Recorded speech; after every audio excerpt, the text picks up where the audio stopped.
บัดทุกอย่างมาใช้เลยนะมื้อที่หนึ่งเก็บแมงมันเก็บแมงมัน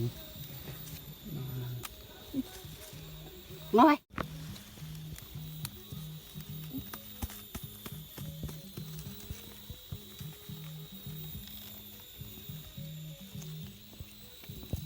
กำไรนัดออกอยู่นะแมงมันโคตรหลายเลยนี่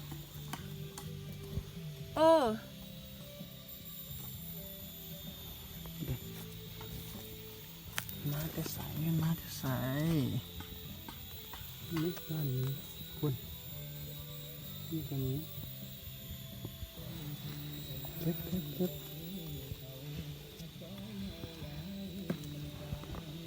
โอ้เยอะแยะ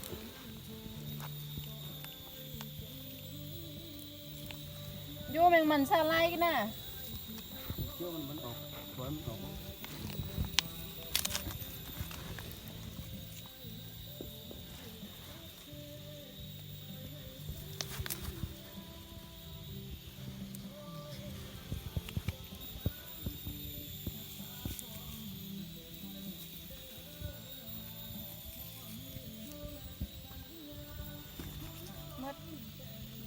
มืดดูดิ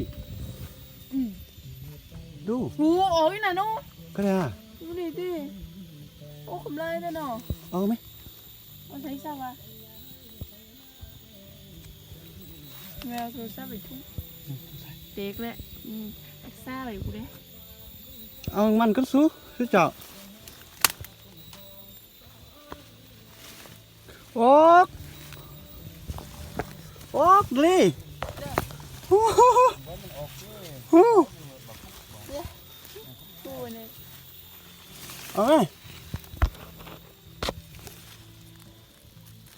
ฮู้ลิแมงมันออกแมงมันเจอมันเหลืออีกขันอ๋อนี่มันกัดพูดหน่อยเลยยายพูดแมงมันธรรมชาติธรรมชาติบ้านเราบ่ได้ปีกอยออกด้วยแม่หนึ่งโอ้โอ้พี่น้องเบิ่งนี่แมงมันพี่น้องคือมาไหลกระกระดอ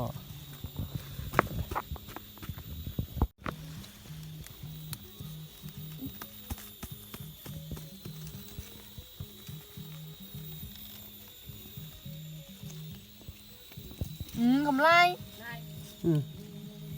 นัดออกอยู่นะคือประเด็นของนะเธอสองโอ้ทำไรแม่เก็บมาไหม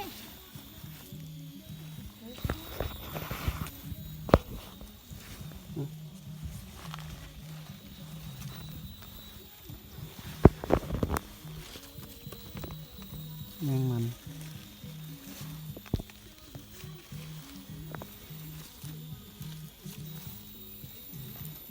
มันโตมัดมันตายแล้ว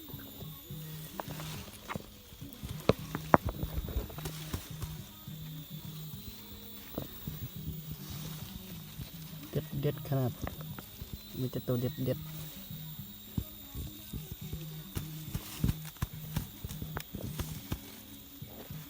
เนาะมันออกมันนี่เลยเนาะหูดี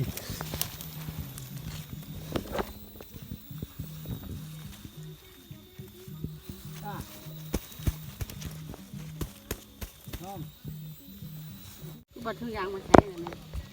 มื้อที่หนึ่งเก็บแมงมันเก็บแมงมัน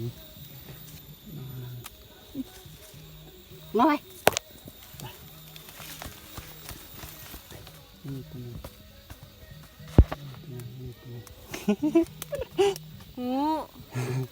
เดินมันอยู่แบบนี้มีหลายตัวบางทีก็มีว่าkhông nhầm ra của em vấn đề nào một cái thí y này nè เดี๋ยวนี้เรากำลังเอาแมงมันที่เราเก็บได้บางทีนะเก็บได้แล้วเรามาล้างน้ำเอาปีกมันออกล้างน้ำมันแล้วก็ไปข่างไฟเอาเกลือเอาแกง